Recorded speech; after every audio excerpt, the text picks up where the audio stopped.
Baik, Om Swastiastu, Assalamualaikum warahmatullahi wabarakatuh. Shalom, salam sejahtera bagi kita semua, salam kebajikan dan salam harmoni.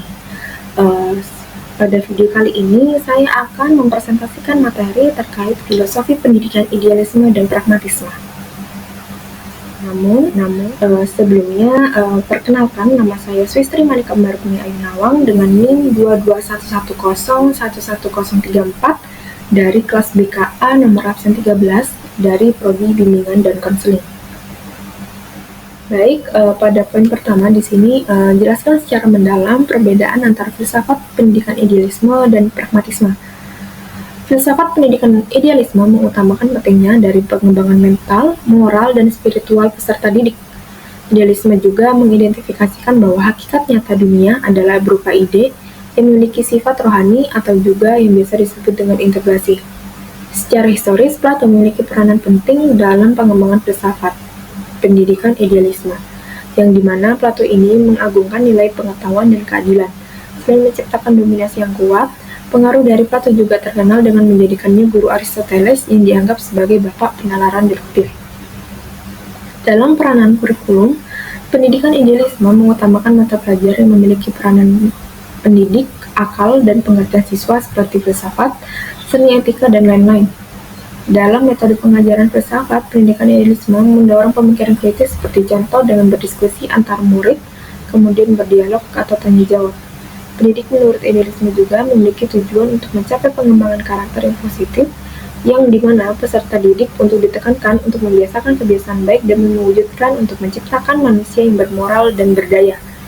Dalam pendidikan idealisme juga, guru atau tenaga pendidik harus menjadi sosok yang harus mampu untuk menunjukkan perilaku yang harus bisa menjadi teladan atau contoh bagi siswa. Kelebihan dari pendidik idealisme juga mendorong pemikiran kritis yang mana mengutamakan terhadap fokus pada gagasan yang universal. Kemudian juga mengajarkan peserta didik untuk menghargai nilai-nilai luhur.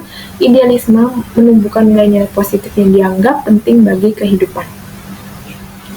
Jika dibandingkan dengan filsafat pendidikan idealisme, filsafat pendidikan pragmatisme merupakan suatu pendidikan yang memiliki fokus pada pengalaman dan keterlibatan secara aktif dalam proses belajar siswa melalui keikutsertaan dalam pemecahan masalah serta bekerja sama.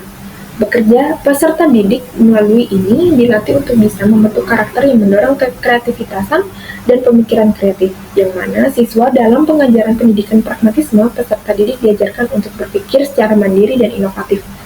Kemudian, selain itu, melalui pendidikan pragmatisme, siswa juga diajarkan harus mampu untuk fleksibel dan adaptif dalam kurikulum dan metode pengajaran dapat disesuaikan dengan perubahan kebutuhan dan perkembangan teknologi.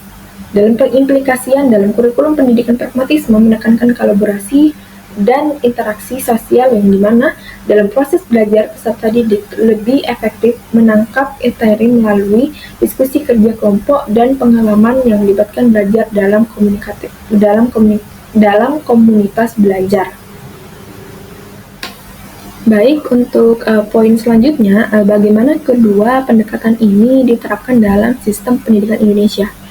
Dalam filsafat pendidikan idealisme dapat diterapkan melalui tenaga pendidik yang harus mampu untuk menjadi teladan yang nantinya dapat membantu siswa dalam mengembangkan pikiran kritis dan mampu membiasakan kebiasaan positif yang penting dalam hidup. Melalui guru dapat memberikan pengetahuan serta nilai luhur yang mengarahkan siswa ke pemahaman yang positif demi mewujudkan peserta didik yang dapat meningkatkan kualitas pendidikan di Indonesia. Selain itu, pengimplikasian pendidik idealisme juga dalam kurikulum menekankan pada ide-ide teoritis dan gagasan universal yang dimana dapat melatih siswa untuk memiliki karakter yang membentuk individu yang dengan moral yang tinggi. Kemudian, selain itu, dalam filsafat pendidikan pragmatisme diterapkan di sistem pendidikan Indonesia yang bisa melalui penerapan kurikulum yang lebih fleksibel dan relevan dengan pengalaman-pengalaman siswa dalam kehidupan sehari-hari, seperti mata pelajaran yang dapat membantu siswa dalam memecahkan masalah sosial. Kemudian selanjutnya, penerapan dalam karakter guru dalam pendidikan pragmatisme, guru diharapkan untuk bisa menjadi fasilitator dan pembimbing untuk nantinya dapat membantu siswa membangun pemahaman kritis siswa dan menciptakan peserta didik yang kreatif dan inovatif. Baik, baik untuk poin selanjutnya, terdapat apakah Anda setuju bahwa pendekatan pragmatisme lebih relevan dalam pendidikan modern dibandingkan idealisme?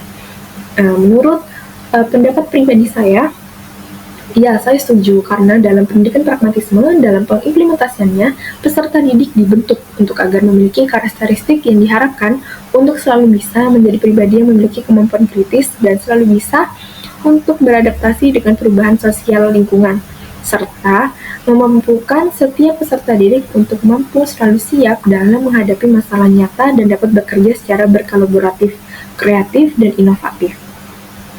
Sebetulnya, pendidikan idealisme sama-sama memiliki peranan penting, namun di era sekarang yang sangat bergantung dengan teknologi yang terus berkembang seiring berjalannya waktu, peserta didik diharapkan untuk mampu memiliki kemampuan yang cepat beradaptasi, mampu berkolaborasi, serta kreatif agar tetap mampu untuk menyesuaikan lingkungan sekitar yang dimana hal tersebut terkandung dalam nilai-nilai pendidikan pragmatisme. Baik, untuk poin yang terakhir, simpulkan dengan pendapat Anda mengenai filosofi pendidikan yang ideal bagi perkembangan generasi muda di masa depan. Menurut pendapat pribadi saya, filosofi pendidikan yang ideal bagi perkembangan generasi di masa depan adalah filosofi pendidikan yang harus mampu menyiapkan siswanya untuk selalu bisa berkembang, mencakup perkembangan intelektual, emosional, serta moral dan juga sosial, dan mampu menekankan peserta didik untuk bisa cepat beradaptasi dengan perubahan-perubahan yang terjadi di lingkungan sekitar, seperti perubahan kurikulum dan perkembangan teknologi modern, dan juga bahasa. Mengingat pada zaman sekarang, pembelajaran tidak hanya dilakukan dalam bahasa ibu kita, bahasa Indonesia, melainkan dalam bahasa asing, bahasa Inggris, yang dimana kita ditekankan untuk cepat tanggap dengan kemampuan orang lain, untuk bisa menyeimbangi kemampuan.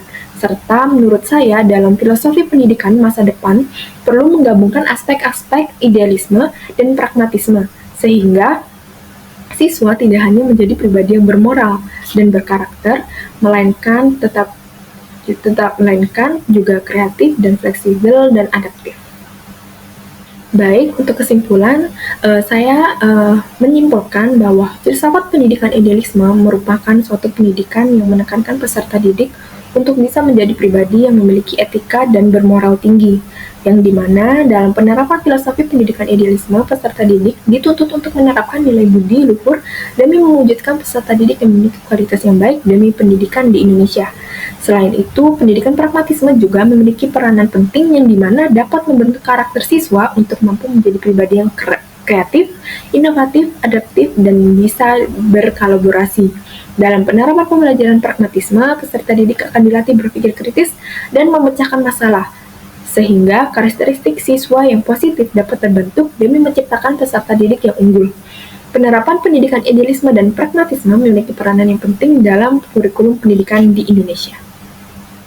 Baik, sekian pemaparan materi terkait filosofi pendidikan idealisme dan pragmatisme yang dapat saya sampaikan. Saya ucapkan terima kasih, mohon maaf bila ada salah kata. Saya akhiri dengan Parma Santi, Om Santi Santi Om. Wassalamualaikum warahmatullahi wabarakatuh. Shalom, salam sejahtera bagi kita semua dan salam harmoni.